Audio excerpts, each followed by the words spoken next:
бардон азиз, мехоҳам ба шумо як магазин, интернет магазине ки доставка продуктҳоро ба шумо меорам мерасонад аз гӯшти ҳалоли пенза сар карда. Ин танҳо дар шаҳри Москва гӯшти ҳалол аз пенза меоранд. Мева гиҳо, ами масад рахш пахш, ами по саргад то тори сара хӯрока любой чӣ доранд. Касоне ки да мақсад ки ами хӯрока ба дуруни хона овардана ба таи дуруни хонатон мерасонанд. Мақсад ки ин инстаграмшон дар инҷа мемонем бародарон, номерои имо, ватсап, вайбершон ягай ба ҳамин рақамҳо муроҷиат кунен. Иншоаллоҳ ба шумо продуктҳои качественни ҳалоли тозаро ба шумо оварда мерасонанд.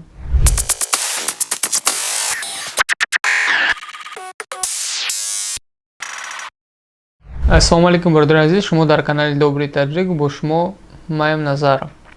Касоне ки якум бор дар канали мо ҳастанд, обуна шавед ва новостиёраш зад кунед.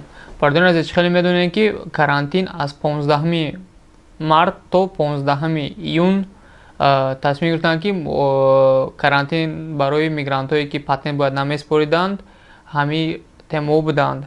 Мақсад ки баъде ки 15 июн қариб омад, президенти мигратсияи Российской Федерация Вадим Кажинов тасмим гирифтанд ки хостанд ки мигрантҳо бояд видеообращение запис кунанд ки 3 моҳи тобистонам бе суми патент бигзаронанд.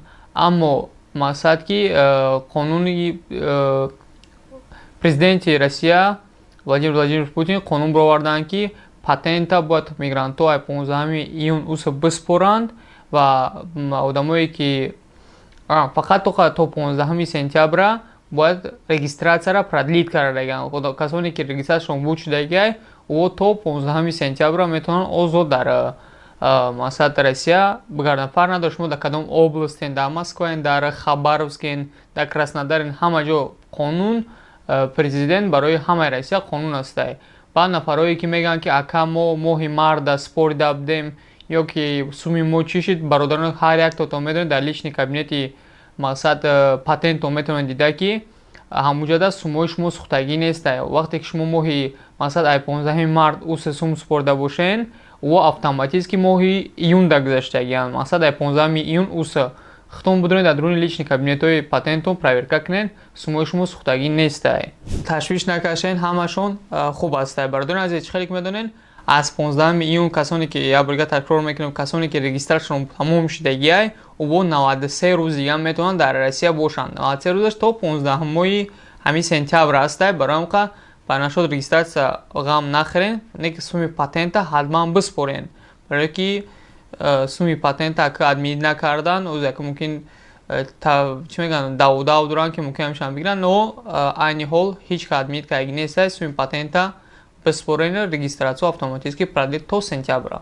бародари азиз, хеле ки медонед до 15 июн дар ҷумҳурии худамо, ҷумҳурии Тоҷикистон карантин буд. бародари азиз, карантин зарари хиша хеле расонад ки бозорҳои калони мо, корвон ва дигар ҷойҳо маҳкам буданд. чӣ бигӯм, вақте ки бизнесменои мо бекор буданд, акшуронаи худо хеле гузаштанд ки аз рӯзи 15 июн ба кор даромаданд. хеле хала сабук шид ва шукрона худо мекунем ки уже пики ҳамин карантин дар Тоҷикистон, ҳамин заболеваниаш коронавирус фуромадагиай. бош хеле медонед ки рӯзи 7 июн аз воз ба Тоҷикистон 16 духтурои Полшаро оварданд. палико ки онҳо бо 9 нафар аз воз худаш духтур омадагианд ба ҷумҳурии Тоҷикистон. хачхеле Узбекистон омада буд, чанд давлатҳое ки ба мо духтурошон равон кардаанд. ҳамин идаф рӯзи 7 16 поляк омада. мақсад ки паликора тарафи Бадахшон роӣ карданд ки дар уҷа сару кор баранд. бар ҳамин гуфтанем ки хеле давлати худ мо пешгирӣ карда ки наҷот биёем ҳамин коронавирус ва хушбахтона дарши зиндагӣ кардан бигирем.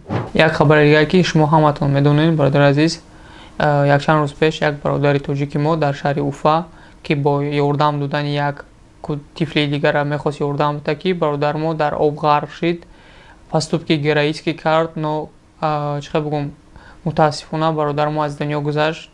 бародарам ҷасадша ба Тоҷикистон раво карданд. ҷасад дар Тоҷикистон аст, гӯриш мекунанд, дуогӯи ҳамхе тоҷикгероё бошанд ки худованд ҷошонро ҷаҳанат кунанд. ба ҳамин барномаи имрӯзаи ба ҳамин видеои имрӯзаи ма ба охир расид. Касоне ки якум бор дар канали мо ҳастанд, обуна шавед, подписатсия кунед, фикри худтон дар комментария бинависен, тансиҳату хонавобод бошед. Паноҳи ҳаматон ба худо.